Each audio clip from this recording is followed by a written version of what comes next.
আসসালামু আলাইকুম ওরহমতুল্লাহ। তাইসিরুল কোরআন কায়দার আজ হচ্ছে আমাদের চতুর্থ ক্লাস। আমরা ক্লাস শুরু করার পূর্বেই আমাদের ক্লাসের আজকের বিষয়বস্তুগুলো আমরা একটু দেখে নেই। আজ ক্লাসে আমরা তাইসিরুল কোরআন কায়দার চতুর্থ পৃষ্ঠাটি পড়ব। তাইসিরুল কোরআন কায়দার চতুর্থ পৃষ্ঠা। এর পরের বিষয় থাকবে মাখরাজ 17টি।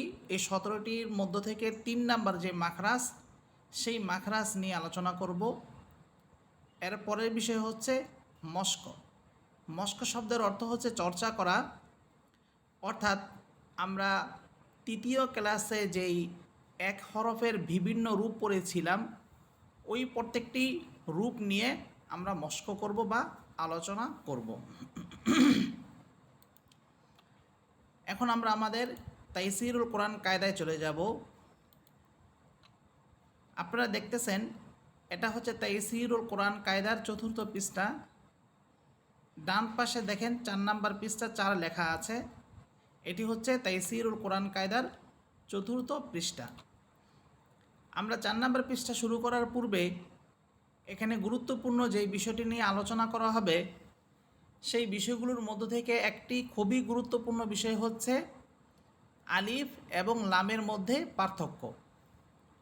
আমরা অনেকেই আলিফ এবং লামের মধ্যে পার্থক্যটা কি সেটা না জানার কারণে অথবা না বোঝার কারণে আমরা সেই পার্থক্যটা নির্ণয় করতে পারি না।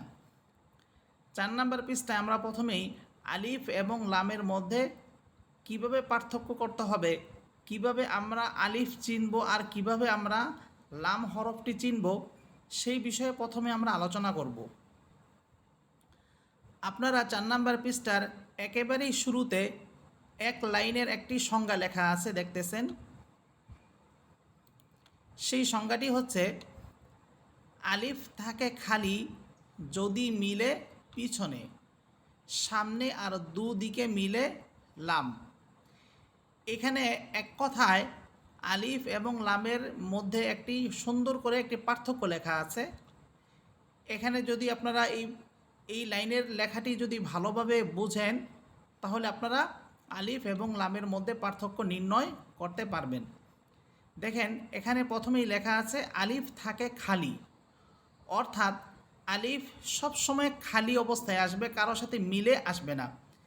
যদি আলিফ খালি অবস্থায় থাকে, অর্থাৎ আলিফের যেই পূর্ণ রূপ, এই যে আপনারা দেখতেছেন, এই যে প্রথম যে উদাহরণটি দেওয়া আছে, প্রথম লাইনের প্রথম হরফটি, এটি হচ্ছে আলিফ।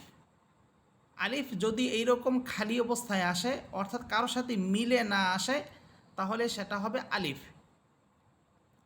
এরপরে লেখা আছে যদি মিলে পিছনে, অর্থাৎ যদি কোনো হরফের সাথে মিলে আসতে চায়, আলিফ যদি কোনো হরফের সাথে মিলে আসতে চায়, তাহলে ওই হরফের শুরুতে বা 2 হরফের মাঝে মিলে কখনো আলিফ আসবে না, বরং আলিফ সবসময় আসবে আরেকটি হরফের পিছনে, শেষে মিলে আসবে।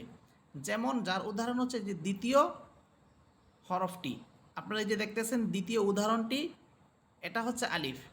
আলিফের এই যে ডান পাশে মনে হচ্ছে যেন এটা আরেকটা হরফের সাথে মিলে আছে, অর্থাৎ ওই ডান পাশের হরফের পরে আলিফটা আসতেছে, এটা মনে হইতেছে।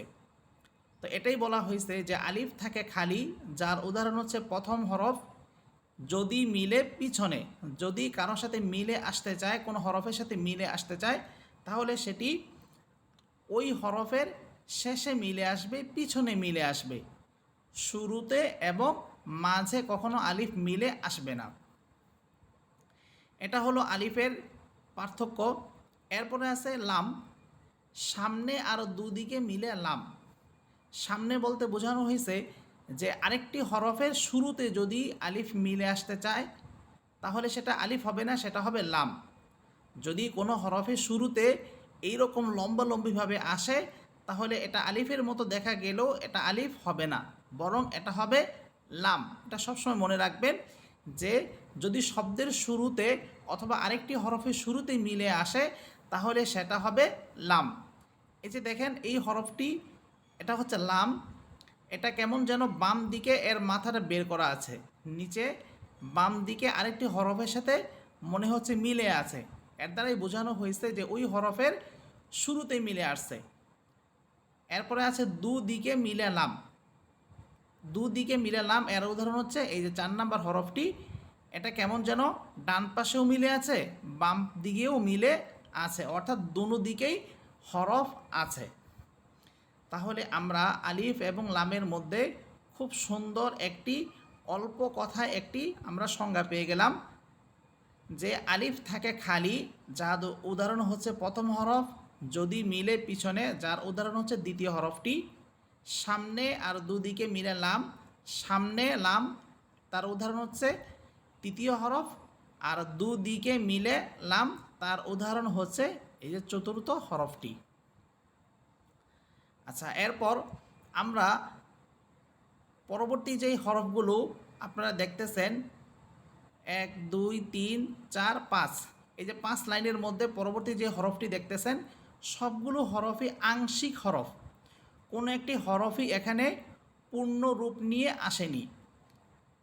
এখানে এই হরফগুলো এই জন্য আনা হয়েছে যে আমরা 3 নাম্বার পৃষ্ঠায় যদি দেখি, আমরা তৃতীয় পৃষ্ঠায় দেখেছিলাম যে প্রত্যেকটি হরফের পূর্ণ রূপ এবং তার সাথে দুটি করে রূপ দেওয়া আছে, আংশিক দুটি করে রূপ দেওয়া আছে। কোনো প্রথমে দেওয়া আছে মধ্য অর্থাৎ শব্দের মাঝের রূপ, এরপরে লেখা আছে শুরু অর্থাৎ শব্দের শুরু রূপ। এখানে আমরা যে হরফগুলো আংশিক দেখেছিলাম সেই হরফগুলোই এখানে 4 নাম্বার পৃষ্ঠায় নিয়ে আসা হয়েছে, এটা বোঝানোর জন্য যে আমরা ওই তৃতীয় পৃষ্ঠার হরফগুলো ভালোভাবে বুঝেছি কিনা। যদি আমরা এই 5 লাইনের হরফগুলো বলতে পারি তাহলে আমরা বুঝব যে আমরা তৃতীয় পৃষ্ঠাটি ভালোভাবে বুঝেছি। আচ্ছা, তাহলে আমি এখন আপনাদের সামনে সবগুলো হরফ একবার করে পড়ে শোনাচ্ছি। এরপরে হরফ হচ্ছে বা। দেখেন নিচে একটি নোক্তা, আমরা নোক্তা দেখে চিনব এটি হচ্ছে বা, এবং বা এটা হচ্ছে শব্দের শুরু রূপ। এরপর লেখা আছে নুন, এর নোক্তা হচ্ছে উপরে একটি, এটি হচ্ছে শব্দের শুরু রূপ। এরপরের লাইন ফা, গইন, গইন এটা মধ্যরূপ, নুন এটাও শব্দের মাঝের রূপ। এরপর লেখা আছে ফা, এটাও শব্দের মাঝের রূপ। বা, জিম, জিম এটা হচ্ছে শব্দের শুরু রূপ। এরপরের লাইন খ, বদ, ইয়া, তা, অফ। এখানে একটি বিষয় দেখেন, ইয়া, তা এবং অফ, এখানে এই তিনোটা হরফের মধ্যে এই তিনোটা হরফেই দুটি করে নোক্তা আছে। তো এই হরফগুলো আমরা পার্থক্য চিনব। ইয়া হরফের নিচে থাকে 2 নোক্তা, তা হরফের উপরে থাকবে 2 নোক্তা, এবং কফ হরফের উপরে থাকবে 2 নোক্তা, কিন্তু কফ হরফের মাথাটি থাকবে গোল। এরপরে হরফ সা, শিন, মিম, আইন, মিম, সিন, ওয়াও, সিন, কাফ, হামসা, হা, সদ, হা। এ পর্যন্ত আমরা প্রত্যেকটি হরফের আংশিক রূপ একটি করে শিখলাম। এখন আমরা এরপরে যে হরফগুলো আসতেছে এখানে দুটি করে হরফ এনে শব্দ বানানো হয়েছে, এগুলো আমরা এখন পড়ব। বা, জিম, জিম, বা, ফা, সদ, সদ, ফা, কাফ, শিন, শিন, কাফ, আইন, লাম, লাম, আইন, বা, গইন, গইন, বা, কাফ, কফ, কফ, কাফ, সিন, হা, হা, সিন, তা, বদ, বদ, তা, খ জিম, জিম খ, ইয়া সা, সা ইয়া, মিম নুন, নুন মিম, ল লাম, লাম জ, হা মিম, নুন জিম, বা ওয়াও, বা দাল, অফ র, সিন জা। এই পর্যন্ত আমরা দুটি করে হরফ মিলিয়ে শব্দ গঠন শিখলাম। এই পর্যন্ত ছিল আমাদের ক্লাসে 4 নাম্বার পৃষ্ঠার পড়া। আশা করি আপনারা সকলেই বুঝতে পেরেছেন। তারপরও যদি না বুঝে থাকেন তাহলে অবশ্যই কমেন্ট বক্সে লিখে পাঠাবেন। আচ্ছা, এখন আমরা 3 নাম্বার মাখরাজ শিখব। দেখেন 3 নাম্বার মাখরাজ, 3 নাম্বার মাখরাজটি হচ্ছে হলকের শেষ হইতে গইন খ। হলকের শেষ হইতে দুটি হরফ উচ্চারিত হয়, গইন খ। আমরা প্রথম দ্বিতীয় এবং তৃতীয় এই তিনটা মাখরাজের মধ্যেই হলক শব্দটি ব্যবহার হইতেছে। হলক শব্দের অর্থ হচ্ছে কণ্ঠনালী। আমরা প্রথম মাখরাজে শিখেছিলাম হলকের শুরু অর্থাৎ কণ্ঠনালীর শুরু, সেটি হচ্ছে আমরা হা করলে বাহির থেকে মুখের ভিতরে যতটুকু অংশ দেখা যায় অতটুকু অংশকে হলকের শুরু বলা হয়। হলকের মধ্যখান, হলকের মধ্যখান বলতে যেখানে আলাজিব্বা থাকে গলার মাঝে, ওই আলাজিব্বা যেখানে থাকে ওই স্থানটিকে হলকের মধ্যখান বলা হয়। এখান থেকে দুটি হরফ আইন হা। 3 নাম্বার মাখরাজ হলকের শেষ হইতে গইন খ। হলকের শেষ হচ্ছে, আমরা মাঝে মাঝে গলায় যদি কোনো কিছু আটকে যায় আমরা সেটা বের করার জন্য চেষ্টা করি এভাবে যে খ খ। ওই গলায় যে বিষয়টা, যে গলায় যে বস্তুটা আটকে গিয়েছে সেটা বের করার জন্য আমরা এইভাবে চেষ্টা করি।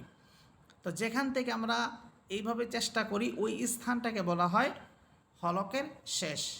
খ খ গইন খ। তাহলে আজকে আমরা জানলাম 3 নাম্বার মাখরাজ হচ্ছে হলকের শেষ হইতে গইন খ, গইন খ।